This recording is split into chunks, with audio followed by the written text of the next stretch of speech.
Let's look at the typical path entrepreneurs take versus the ideal path we wish entrepreneurs would take.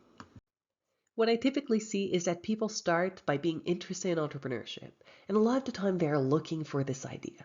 What is it that they should be working on? And eventually, ta-da! The idea comes to them, and amazing. From then on, they start daydreaming, they start thinking about it, how it's going to look, how it's going to feel, what features it's going to have, how happy people are going to be using it.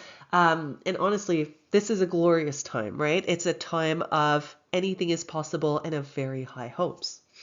The next step then is to say, let's be serious about this. Let's go and build it. So they take this leap and they go and do the hard stuff, building it. And building it again is not easy, right? It's going to be this concept of figuring out what needs to happen, how it works. They are stretching themselves, they are learning a lot. But eventually they get to this point where very proudly they are able to launch. And launch is fantastic. It's a time of high emotion. It's a time of high intensity, saying, hey, I was behind the scenes for so long because I was building this thing. I am so thrilled to finally put it out there for the world to see. And friends and family will join and rejoice, and you will have some clients. But after the hype is gone, you might realize that this is not quite the success story you expected. And actually, you might be wondering, where is everyone? Crickets. You might have a few clients, but again, not enough, right? So then you're thinking, oh, obviously, what needs to happen is marketing. All my efforts went into building, so obviously, let me put in some more time into this. And fantastic, you do.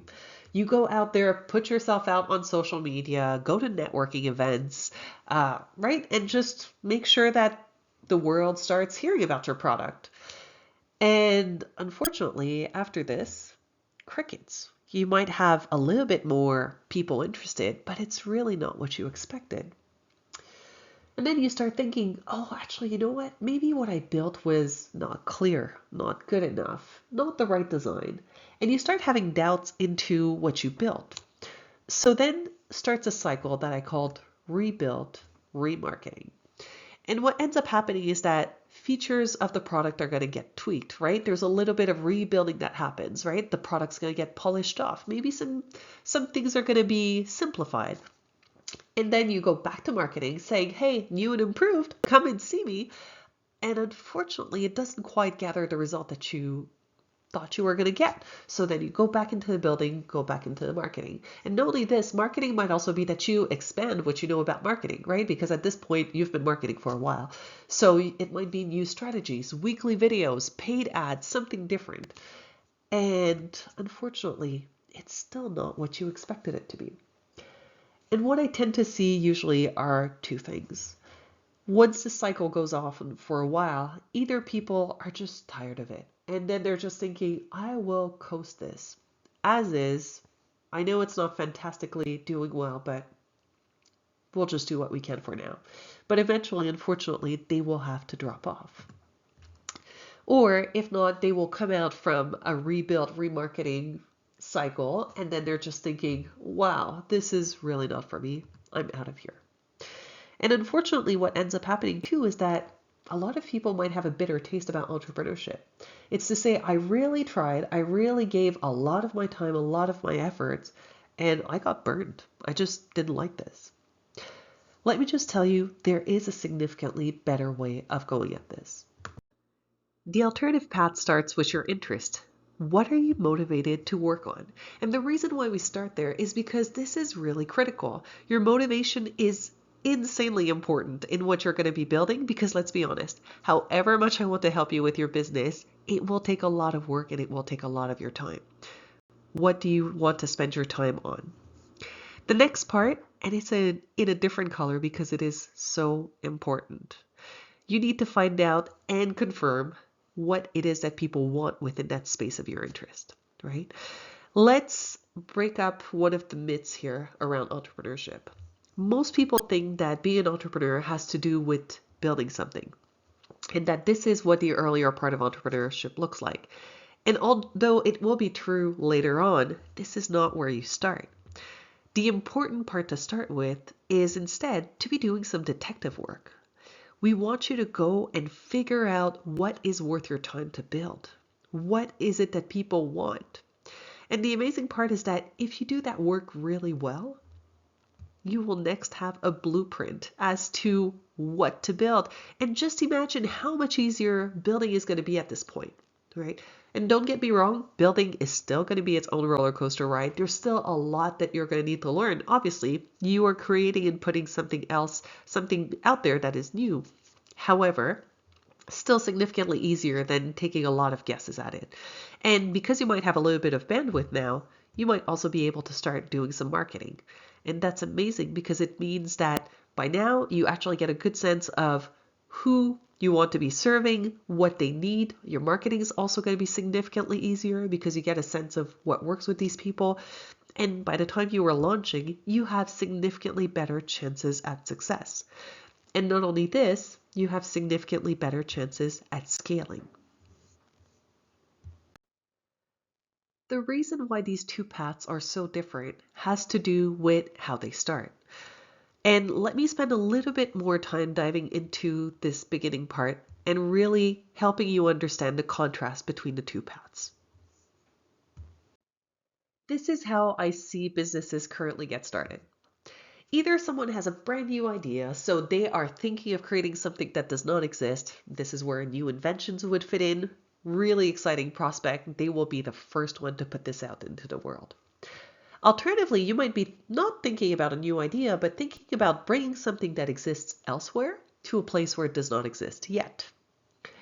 The third option is that you might not be thinking of either one of these two ways of thinking. You are just thinking, I can also offer this, and I should just put myself out there. And what you do is that absolutely you are thinking the world deserves to have this thing that I'm creating. And then hopefully these clients, the new icons that just showed up of people, should be really excited to be buying this. And unfortunately, from the timeline that you saw previously, it typically does not turn out that way. And the reason why is because everything that we spoke of so far in the gray box is actually focused on something else. This situation starts with supply. What this means is that most people come up with their business idea because they're wondering, what is it that I can offer? A lot of the time also people will have specific skills, and these skills are what will inform what they're going to work on. So for instance, software developers are always thinking about what new app they're going to be building. Again, focused on supply. The skills are helpful, no doubts, but you should not lead with them. Starting with supply is the equivalent of buying yourself a lottery ticket and just holding tight, hoping that this is going to be the winning ticket. But it's not because something is new or unavailable somewhere, or because you can also offer it that things will work. Instead, what you should be doing is to spend a lot of time with your future clients. Understand who they are, what they want, and what they're absolutely, definitely craving. And the amazing part is that they will give you the answers. And then it becomes significantly easier. You can simply create the supply that they mentioned that they craved. This is a really smart and low risk way of looking at it. You simply end up building what people want. And instead of using feelings, you use fact and data about what you have validated with your clients that they wanted. The biggest differences in these approach is that the first one focuses on you. And let's be honest, this is not necessarily a hobby that you are building. Hopefully, I do hope that it's something that you enjoy.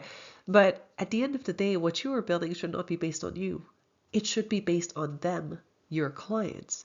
And if you are able to do this, you will be significantly more successful at building and launching something that they love.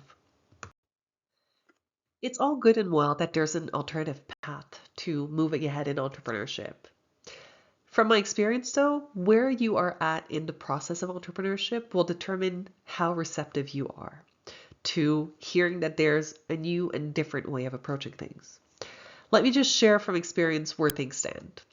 If you are very early in your journey, you likely will be very receptive to it. And you're going to think that this is interesting and that this will likely educate how you will be moving ahead next. However, as soon as you start having an idea And even worse, as soon as you start building it, receptivity goes down. And this is normal because what's going to end up happening is that you will fall in love with this idea. You will start imagining it, visualizing it, thinking it. And let's be honest, the brain sometimes does not recognize the difference between that visualization and reality. This is why, by the way, so many athletes visualize things before doing their doing competitions. It's because the brain confuses the two. And if you reach that point, it is completely normal if you are thinking that this is not for you. However, I would beg you to keep on listening because the content of this course will definitely be helpful, not just for this business, but for any other business that you want to start. And the other thing I would say is that if you are past launch, have started doing some marketing, typically you will be significantly more receptive, and even more so once you have tried doing marketing and rebuilding and remarketing a few times, because by then you have invested so much of yourself and you are just thinking, yes, what you shared is exactly my journey. How do I fix this? So I would say I'm excited to have you with us because there are definitely ways in which we can make this significantly simpler for you and share with you some core fundamentals that will be useful for any business that you build. When I mentor entrepreneurs, a lot of the time I get a pushback. And that pushback is to say, you know what? I already spoke to people. I know what they want. I'm good. Well, yes, you likely did speak to people, that's true. And I've met entrepreneurs who even were told to speak to 100 new clients, and they did. They spoke to 100 future clients and got their feedback. But the way in which you're doing it is really important, and that's the part that most people get wrong. Who you talk to, how you talk to them, and what you tell them is critically important to get right. Because otherwise, doing that detective work and talking to people is not going to get you what you need. And these are some of the key tips that we will give you in these courses. Follow through because we will teach you exactly how you should be addressing people, what you should be telling them, but also in what steps these should happen. We are looking forward to covering all of this so that you can get a much better start to your entrepreneurship journey.